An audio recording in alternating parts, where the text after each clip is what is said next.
Your local history could come in a variety of forms. Sometimes your entire culture is built up around it. Other times, historic events can play a quiet role in shaping your community, as they almost drift away into obscurity.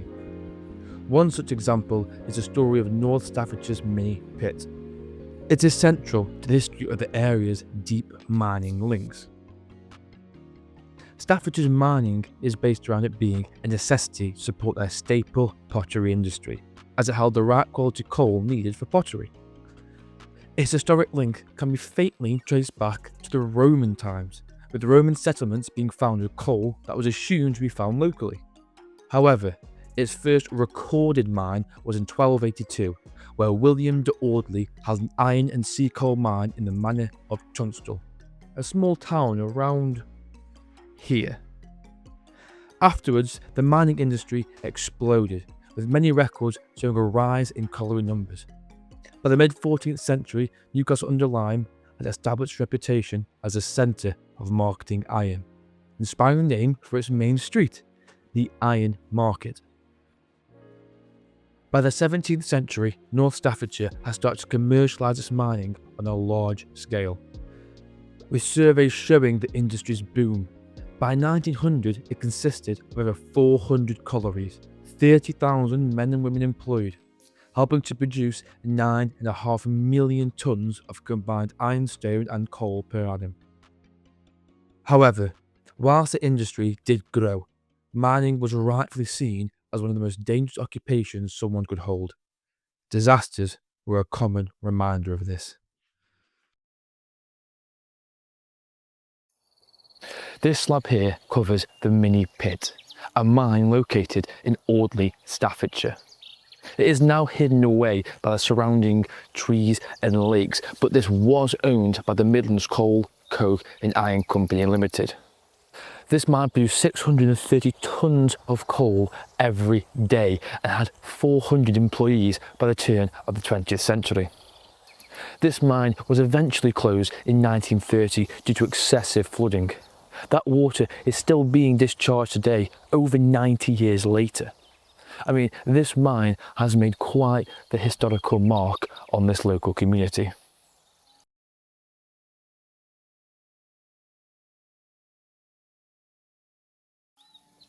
It was around now the employees of the Minnie Pit realised the true dangers of this occupation, as the Minnie Pit exploded due to a gobfire. Now, thankfully, this explosion did not take any lives, but gobfires were becoming all too common. They were especially prevalent within the local area due to the thick coal of North Staffordshire's mines. See, this was a warning that a disaster may come.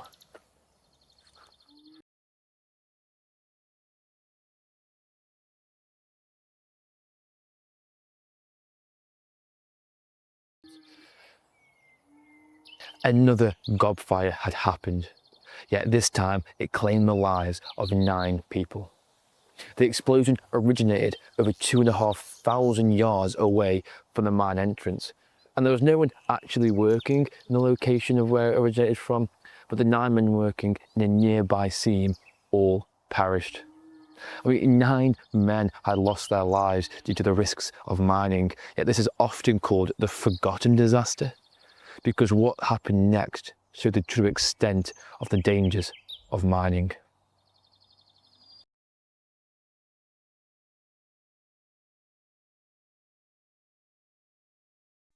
On a snowy Saturday morning, 250 of the 400 mine employees descended down below. 3 hours into the shift, Joseph Smith, the colliery manager, looked through his window. He saw smoke, dust, soot. An explosion had happened. People rushed to help save any injured who couldn't escape. By noon, all the injured had been rescued. However, they started to see smoke from elsewhere within the mine. They feared a fire and thus chose to seal off the mine and any who remained inside.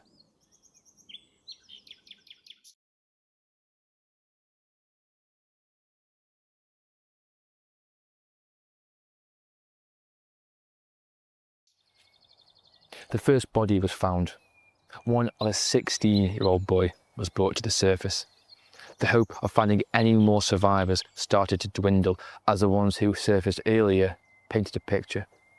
They saw their co-workers killed or injured in the blast. Some were struggling to breathe. All signs pointed to a methane gas explosion. And later, when the rescue teams ascended, their worst fears were confirmed. A central part of the mine had collapsed, ventilation had been smashed, and poison gas was leaking everywhere.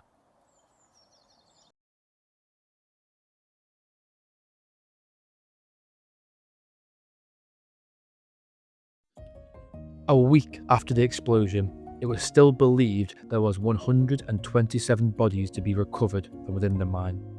A consultative committee was created to help organise rescue teams, but by Feb 7th, they only recovered 98 bodies from within the mine.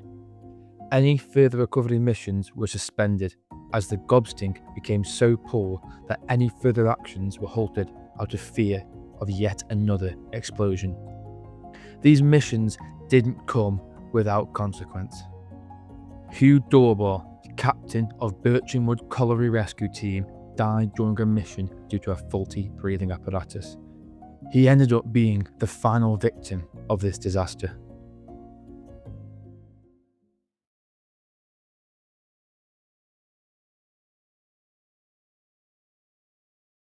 Out of fear of another explosion, they sealed oxygen off to the seam. They had to explore the seam in 34 oxygen-devoid sections. The final body wasn't recovered until the 19th, 20 months after the initial explosion. 12 days after this, they held a memorial at Aldley Churchyard to a congregation of 3,000 people.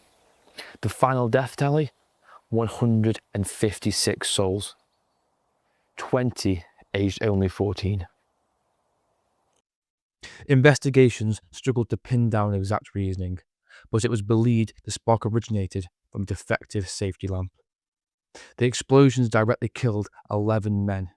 Another 144 men died from carbon monoxide poisoning. The Chief Inspector of Mines at Stoke Town Hall declared the disaster blame-free.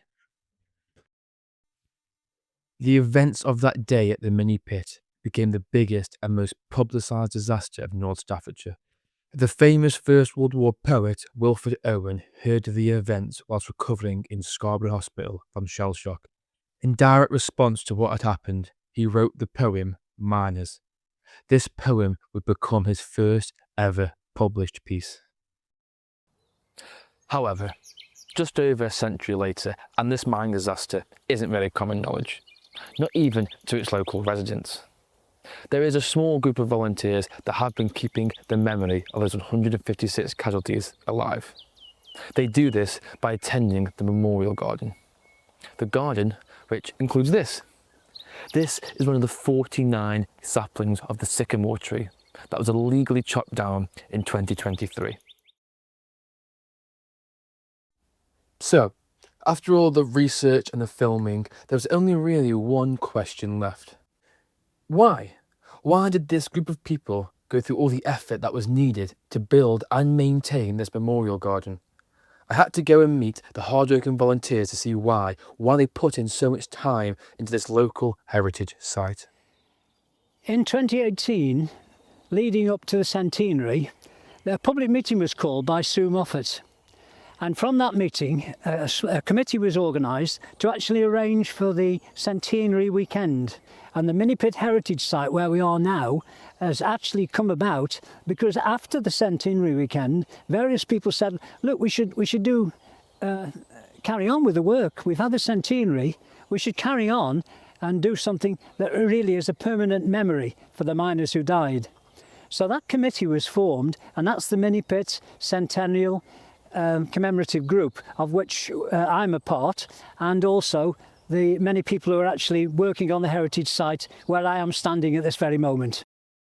We decided, although there was a monument already here, with all due respect, we decided, due to the disaster, 155 miners killed, it wanted a more, I won't say permanent, but a greater memorial, an awareness of the magnitude of all those people losing their lives. Now, after, 7 or 8 years from being sort of barren scrubland, we are where we are. We had 155 trees donated, one to represent each miner. So yeah, a lot of work's gone onto this. As you can see, we're working now, and it's created a lot of interest. And being as we're of the older generation, obviously, we've sort of enlisted the local school, Thomas Bowie. We've had groups of them down there because they are the future. We don't want to do all this work and then for it end up like in the beginning where it was barren land. So yes, we've come a good way, and we hope the schools will take it on in the future when sadly we won't be around. So out it. I find this location holds such an important story of history. Yes, it shows the struggle our ancestors had to go through on their day-to-day lives, but also I think it can represent what history means to a lot of people. Talking with these volunteers, they all have their own personal reasons on why they are a part of this group, beyond the wider local heritage aim. Some have ancestors who were killed or directly affected within the explosion. Others had started a new chapter of their lives here and felt the need to participate in immortalising the sacrifice of the previous generations to the next. Their efforts all accumulate in giving the story that much more of a chance to survive the test of time. This disaster is hidden away amongst all these trees. So next time you go to your friend, or you go on your travels, or even go for a walk in your local area, keep an eye out, because there's so much fascinating history that's hidden away unless you go find it.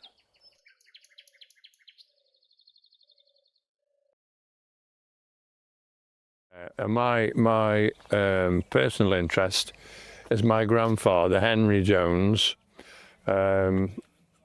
was 26 and he lost his life in the Minnie. My father never actually saw his father.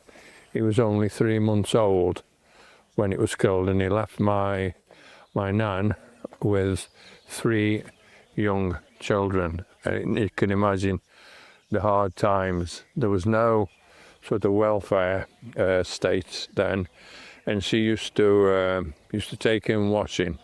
That's the way she supported the family. And I'd never seen a picture of my granddad, Henry, and I've had this donated.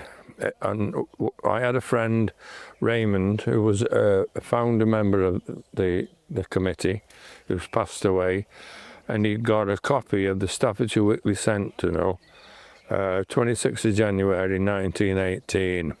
And my granddad, let me show you, is there.